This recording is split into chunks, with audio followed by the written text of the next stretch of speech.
Tonight, we bring you a different kind of story about Nelson Mandela, who died yesterday at 95.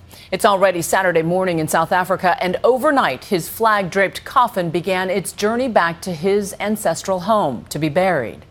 But long before he became a global father figure, when Mandela was locked for decades in a prison cell, a lonely voice protesting his country's brutal racial policies, this broadcast made a commitment to cover his struggle when few others were. Nightline has been there every step of the way on his long walk to freedom. Here's ABC's John Donovan with our story. In the epic that is the story of Nelson Mandela and South Africa, a small but important chapter happened to have been played by an American news program. This one, Nightline. On a February afternoon in 1990, TV stations everywhere across the globe, really everywhere, held this single, live, totally uninteresting shot on and off for close to an hour, because everyone was waiting, finally, to see this distant figure, Nelson Mandela, a man who had not been photographed literally in almost 3 decades, finally walking free from prison. And waiting there to interview him, Ted Koppel, who told me so was everybody else waiting to interview Mandela, only none of them had an appointment. And everyone had rented a house across the street from Winnie Mandela's home in Soweto. And there we were with our binoculars, sitting there to try and figure out, he's here yet, he isn't here yet. Which one of us is going to be invited to come over there and do the interview? Dan Rather was over there. In fact, I know damn well, Dan beat me. He was there first, I was there second. This is ABC News Nightline, reporting from South Africa. Second, maybe. Tonight, we have only one guest, Nelson Mandela. But first on earth to come to Mandela on that night's broadcast with an opening question that went not to politics or to race or to the future, but to sports.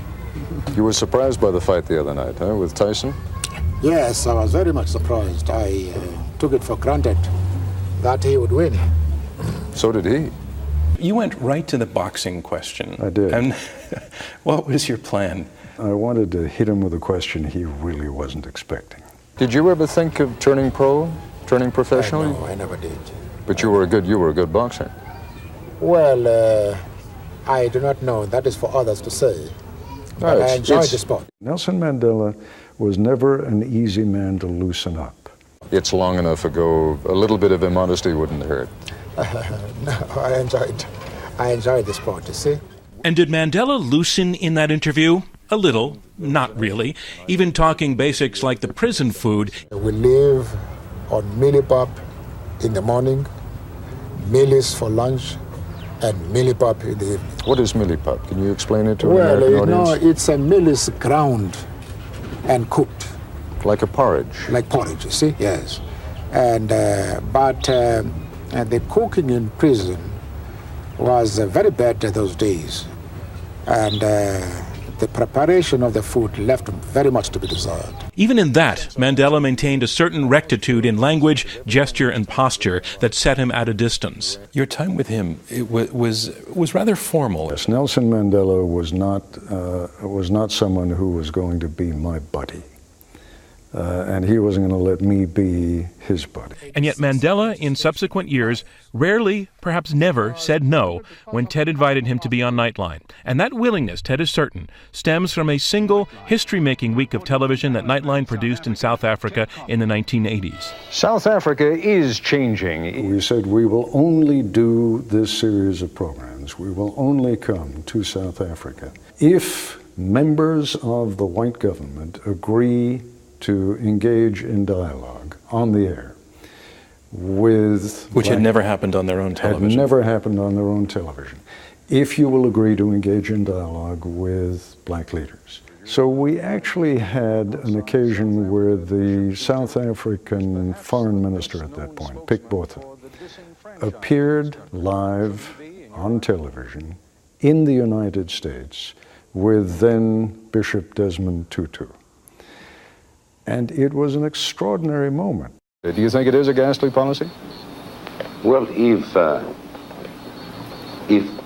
under apartheid is meant degradation and dehumanizing of black people, then I'm also against apartheid. It was rebroadcast the next day in South Africa on the SABC, South African Broadcasting Company. And the impact was huge, absolutely enormous. And it all happened, remember, while Mandela was at that point in his 23rd year of imprisonment, although Ted says, in an important way, Mandela was there. Mandela was in every exchange. We could not have done what we did in South Africa had it not been for Mandela. In what way? In the sense that Mandela exerted such moral suasion. But those shows also made a connection. Well, the door with Mandela was open for you because of the week that you did. Because of the week that we did. I mean, he heard about that and he knew what we had done. Ted had a moment with Mandela years later during a town meeting held in the United States. I interrupted him, I think, and I was going to say something else, and then he, I thought, was going to jump in and say something, so I paused. And he said something like, I don't know if I have paralyzed you. No.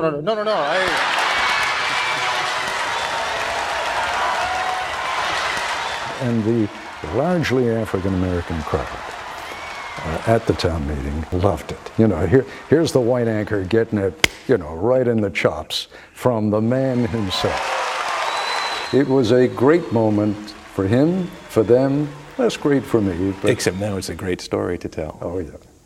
No, they were not buddies, but for maybe a brief moment, they were both part of the story, something journalists are supposed to try not to be, but sometimes it cannot be helped. We don't get the opportunity very often to really make a difference. I think our programs in South Africa made a difference.